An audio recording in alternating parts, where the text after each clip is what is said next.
আসসালামু আলাইকুম। আমাদের চ্যানেলে স্বাগতম। আজকে আবার হাজির হয়েছি নতুন একটা ভিডিও নিয়ে। আজকের ভিডিও আলট্রাসাউন্ডের কোথায় লেখা থাকে গর্ভের সন্তান ছেলে নাকি মেয়ে, বা আলট্রাসোনোগ্রাম পড়ে কিভাবে বুঝবেন গর্ভের সন্তানের লিঙ্গ কি। বেশিরভাগ আপুদেরই কমপ্লেন থাকে তারা আল্ট্রাসাউন্ড করেও গর্ভে কি সন্তান আছে তা জানতে পারে না, কারণ ডাক্তার বলতেই চায় না। তাহলে আর দেরি কেন, ভিডিওটা দেখে নিন, তাহলে আপনি নিজেই বুঝতে পারবেন গর্ভে কি সন্তান আছে।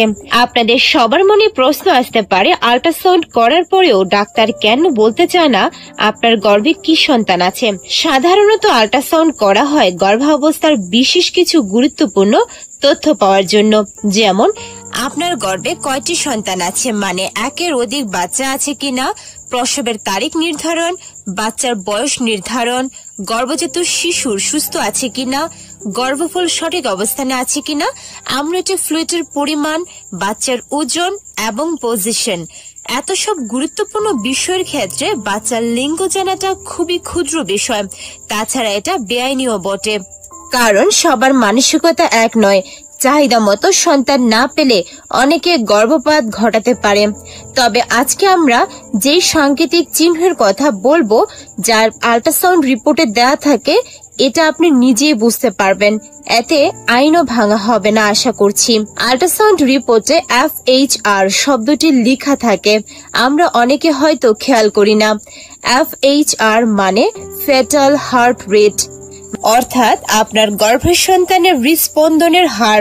FHR কে BPM বা বিট পার মিনিট, অর্থাৎ 1 মিনিটে আপনার বাচ্চার হৃদস্পন্দন কতবার উঠানামা করে তাই প্রকাশ করা হয়। সাধারণত গর্ভাবস্থার সময়কালে প্রতি মিনিটে 120 থেকে 160 বিট পর্যন্ত BPM থাকে। এই হার্টবিট রেটটা 6 সপ্তাহ থেকে পরিমাপ করা হয় এবং গর্ভকালীন সময়ে স্বাভাবিকভাবে এই হার্টবিট রেট উঠানামা করে। একটি ব্রণ তার হৃদস্পন্দন 10ম সপ্তাহে প্রায় 170 BPM পর্যন্ত বাড়ে এবং শেষ গর্ভাবস্থায় চিকিৎসকেরা প্রায়শই বাচ্চার হার্ট রেট মেপে থাকেন। দেখা গেছে গর্ভে মেয়ে সন্তান থাকলে হৃদস্পন্দন বেশি হয়ে থাকে, আর ছেলে সন্তান হলে কম হৃদস্পন্দন লক্ষ্য করা হয়।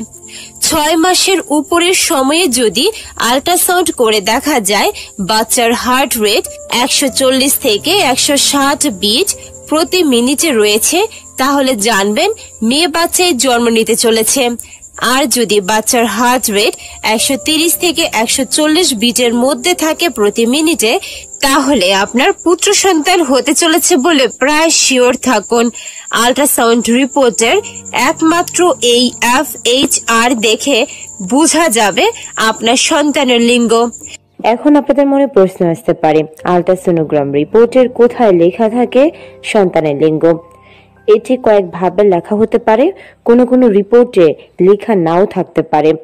সাধারণত আলট্রাসোনোগ্রাফের যে প্রতিচ্ছবিটা পাওয়া যায় তার হাতের ডান পাশের কর্নারে লেখা থাকতে পারে। অনেক সময় মেল অথবা ফিমেল লেখা থাকে। মেল মানে ছেলে বাচ্চা, ফিমেল মানে মেয়ে সন্তান। অনেক সময় দেখা যায় সাংকেতিকভাবেও লেখা থাকে, তার মানে XX অথবা XY। যদি XY লেখা থাকে তার মানে ছেলে বাচ্চা, আর যদি XX লেখা থাকে তাহলে বুঝতে হবে মেয়ে বাচ্চা। আশা করছি ভিডিওটা দেখে বুঝতে পেরেছেন গর্ভের সন্তানের লিঙ্গ জানতে অবশ্যই বাচ্চার হার্টবিট জানাটা জরুরি, অথবা রিপোর্টের উপরের যে চিহ্নগুলোর কথা বলেছি সেগুলো লক্ষ্য করলে খুব সহজে আপনি নিজেই জানতে পারবেন আপনার সন্তানের লিঙ্গ কি। ভিডিওটা ভালো লাগলে চ্যানেলটিকে সাবস্ক্রাইব করতে ভুলবেন না। আল্লাহ হাফেজ।